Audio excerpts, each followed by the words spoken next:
Now, for a look at why agriculture is so vital to China's economy, I spoke with Wuyang Hu. He's a professor at the University of Kentucky's Department of Agricultural Economics. I asked him about the focus of some of the new policies. Some of the policies that people can use to actually help out the environment is to encourage organic and the sustainable farming. That will help to reduce the energies and natural resources used to produce agricultural products. But this effort is really requires a lot of government support. Taking the U.S. standard or the level as example, currently only less than 5% of overall agricultural products in the U.S. are from the organic sources. So as you can see, pushing the organic is one way to solve it, but it's going to require a lot of effort, a lot more effort. Some of the other policies that can be implemented to help out this will be to help small producers to actually allow them to access to the credit market. So once they have more resources, more financial resources at their disposal, they probably will be better off financially, income-wise, so that they will not rely on agriculture as much. Then it will take more resources to put into agriculture. And staying in agriculture, you mentioned some of the tools used to modernize the farming industry, including perhaps turning to organic. What about e-commerce? We're seeing a growing trend in some rural areas moving towards e-commerce. How's that developing?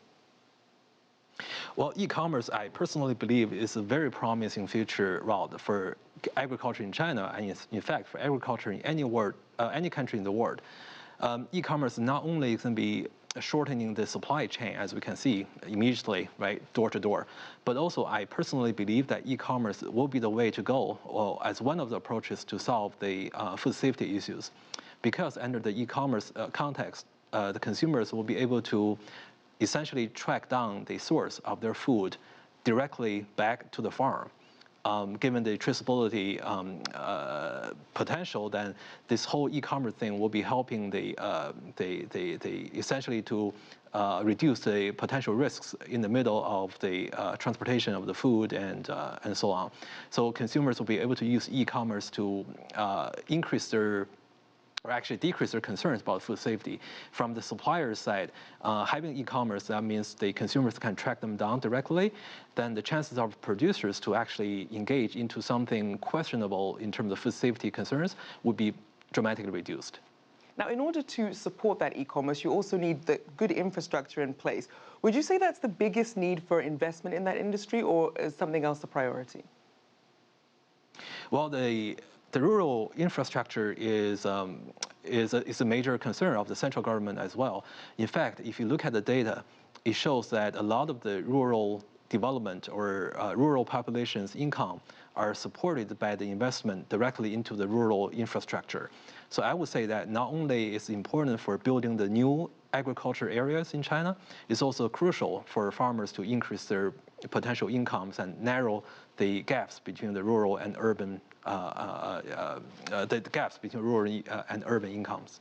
And when it comes to getting more investment in, we're seeing that the government has put its proposals forward. Are there any other ways to get more investment into the industry to also perhaps help farmers increase their salaries as well?